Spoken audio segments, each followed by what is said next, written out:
What an amazing day filled with incredible ideas. So, where do these ideas come from? This is a question that I have been pondering for the last 35 years. Where do ideas come from? I started out as a neurophysiologist, poking little tiny cells with even tinier electrodes, seeing what they would tell me about creativity and innovation. After I finished my PhD, I went out to study and sort of learn all about creativity in the wild, working in big companies and small companies, even starting my own. And for the last almost 13 years, I've been at Stanford, teaching classes on creativity and innovation and entrepreneurship. And in my classes, I've done endless experiments with my students, trying to figure out what is involved with unlocking creativity. What I've realized over the last few years is that we look at creativity in much too narrow a way. We really need to open the aperture and look at creativity in a very different light. And what I've done is put together a model that I'm going to basically explain to you in the next few minutes about all the things we need to unlock creativity. And I want to point out, before I take it apart, that this innovation engine, that's what I call it, has two parts. The inside is you, your knowledge, your imagination, your attitude. And the outside is the outside world, the resources, the habitat, and the culture. So let's start. Let's start where most people start. Most people start thinking about creativity by thinking about imagination. So let's start there. Now, imagination, one of the sad things is that we don't really teach people how to increase their imagination in school. And so there really are ways to increase our ability to come up with really interesting ideas. We have to go back to kindergarten to see where the problem is. If you're in kindergarten, it's very likely you'll get a question like this. What is the sum of 5 plus 5? So what's the answer to this? 10. You guys are really smart, right? Okay, we know it's 10 because there's one right answer to this problem. But what if we ask this question in a slightly different way? What if we ask, what two numbers add up to 10? How many answers are this to this? Infinite. Infinite number. And this is critically important and something that many of the speakers have brought up today, is that the way you ask the question determines the type of answers you get. The question you ask is the frame into which the answers will fall. And if you don't ask the question in a thoughtful way, you're not going to get really interesting answers. Consider the fact that the Copernican revolution came about by reframing the question, what if the Earth is not the center of the solar system? What if the sun is? And that opened up the entire study of astronomy. But you know what? You don't have to do this in such a serious way. You can practice it every single day with jokes. Because most jokes that we tell are interesting because the frame switches in the middle of the joke. Consider this, the Pink Panther, if you've seen this movie, he walks into a hotel, there's a little dog sitting on the carpet, he says to the hotel manager, does your dog bite? And the manager says, no, my dog doesn't bite. He reaches down, the dog basically attacks him. He says, what happened? He says, well, that's not my dog.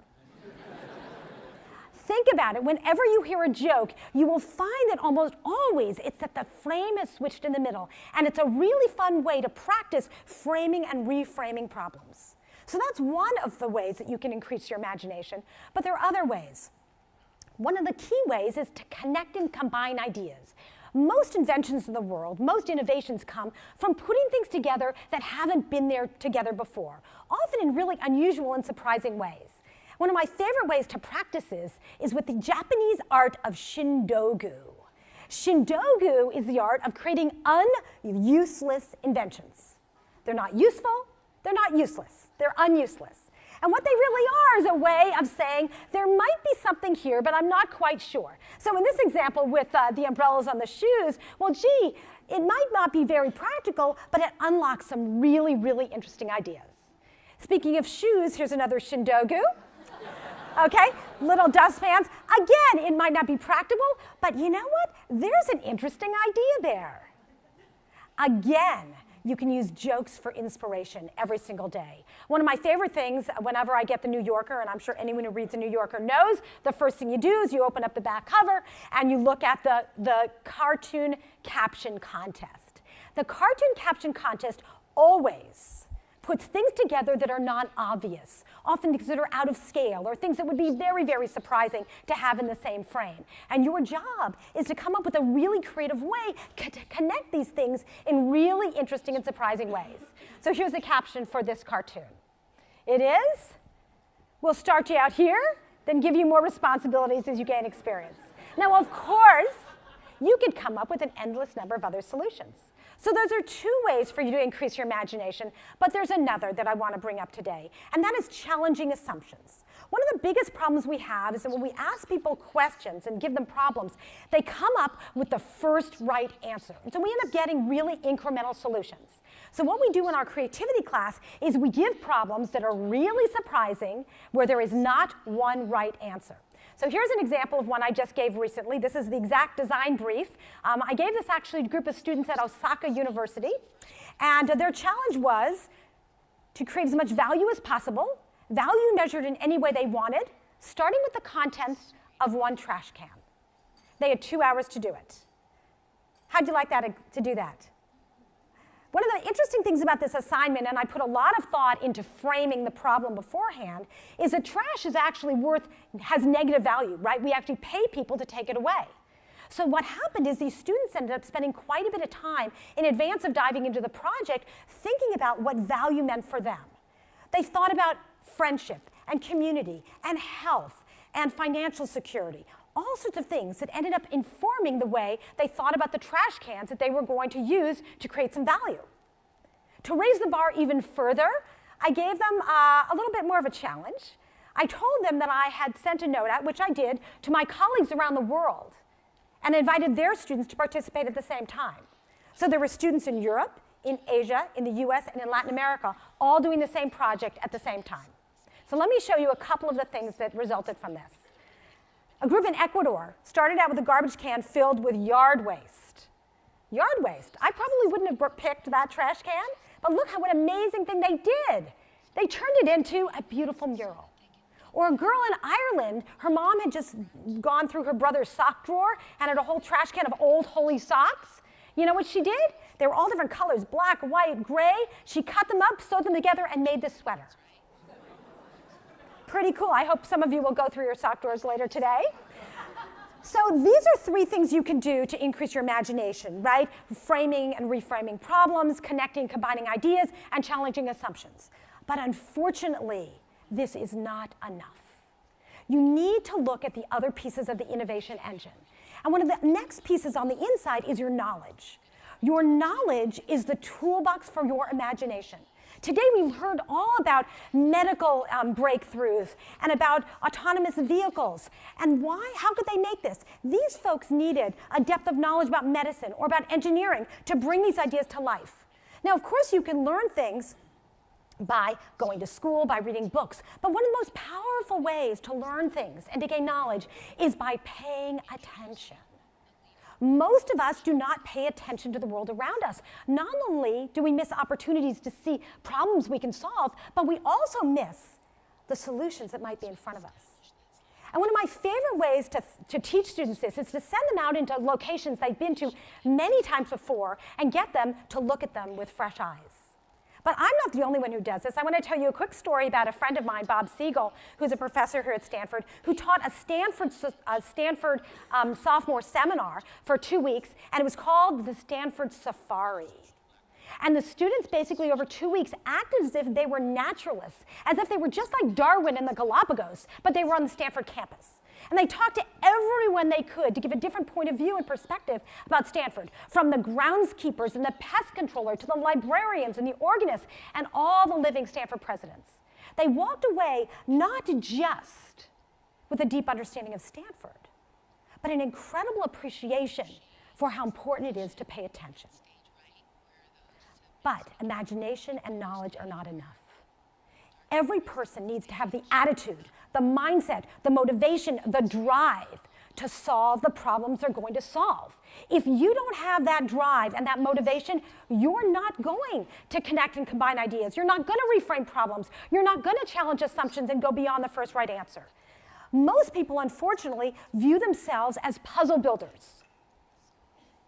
They basically see themselves as having a very defined task And their job is to get all the pieces and put them together to reach that goal. But what happens? If you're a puzzle builder and you're missing one or two pieces, what happens? You can't reach your goal. True innovators, true entrepreneurs actually see themselves as quilt makers. They basically take all the resources they have around them. They leverage the things, even the garbage can, right? They leverage the materials they have that are available to them and create something that is surprising and really fascinating. This is incredibly important. We have to view ourselves as those who can leverage the resources we have around us to really make amazing things happen. So this is our internal combustion engine for creativity. Our knowledge is a toolbox for our creativity. Our imagination is the catalyst for the transformation of that knowledge into new ideas. And our attitude is the spark that gets this going. But unfortunately, that's not enough. And it's one of the reasons why there are so many amazingly creative people who are basically not living up to their creative potential, because they're not in environments that foster and stimulate and encourage this type of innovation. So we have to look at the outside of the innovation engine. Let's start first by looking at habitats. Now, habitats include several things. It's certainly the people you work with. It's the rules. It's the rewards. It's the constraints. It's the incentives. But even more than that, it's the physical space. Consider the fact that when we're little, when we're kids, we go to kindergartens. They're stimulating environments. You walk in, you know it's a place you're supposed to be creative. It's colorful. There are a lot of manipulatives. The room is very flexible. But unfortunately, you graduate from this type of environment and you get to go study somewhere like this. The chairs are lined up in rows and columns. They're bolted to the floor. And if you talk to anybody, you get in trouble. I have to tell you, I spent my entire growing up writing silence is golden, okay? And the fact is, we then get very upset because the students, they're just not so creative anymore, and everyone laments that. And then they are successful in this environment, and they go off to this environment where they work. And I know why you're laughing, because it's all too familiar. These type of offices were designed to be like prisons. And unfortunately, what happens is we again get very frustrated that the people who are working in these type of environments are not very creative. The thing is, the space we're in tells a story. Every space is the stage on which we play off our life. And it tells us what role we play, how we should act. I'm fortunate enough to teach at the D School, and these are actually some pictures from my class. Now, it might look like the kids are back in kindergarten. They're actually working on a very sophisticated problem here, as are the students in this picture. But the room is much more like a kindergarten space, with lots of manipulatives, lots of things to prototype. The room is set up, it's like a theater. We can set it up differently every 5 minutes, depending upon what we want to do. Nothing is bolted down. Really innovative firms know this as well. This is a picture from Google in Zurich. This is a picture from Pixar. These are not frivolous, because these are messages that the company is giving to the employees that's saying innovation, creativity, and playfulness are valued here. But this is not enough. We also have to think about the resources we have in our environment. And resources come in so many different flavors. Unfortunately, we think of resources as things like money. And money is a fabulous resource. We certainly benefited from it here at Stanford and Silicon Valley, but it's one of many resources that we have available to us. We need to look at the natural resources. We have to look at the processes we put in place. We have to look at the cultures we build. Unfortunately, I get a chance to see this happening in different places of the world. I was up in northern Chile recently, and it was absolutely spectacularly gorgeous up in the north of Chile. The beach was endless. It's a 3,000-mile beach, and the Andes are there. And I said to the people in this town of Antofagasta, gee, what's really getting in the way of your success? And this man said to me, well, it's a really horrible environment. I said, really? Did you look outside? Because they didn't see, they were trying to replicate the resources someone had somewhere else, as opposed to seeing the resources they already had. So here, picture of this city, think of the culture there. Culture is important. Culture is the last piece of the innovation engine. Culture is like the background music of any community, of any organization, of every team, of every family. And I'm going to play you 2 video clips to demonstrate this. Think of the music in these video clips as the culture in each of these scenes. I'm going to play the same clip twice. This is a clip from 1919 Coca-Cola bottling factory, okay? And I want you to think about how you feel, whether you would want to be there, and what you think is in those bottles.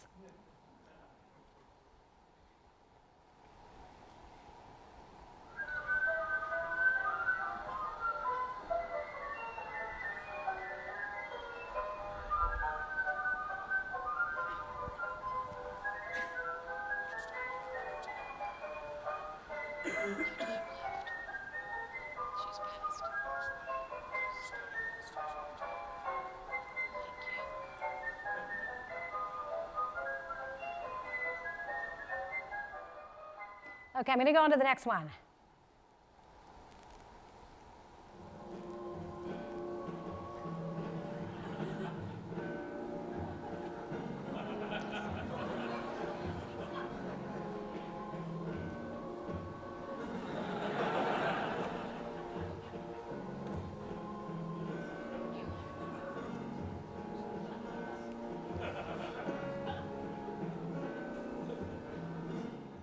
Okay, you got the point, right?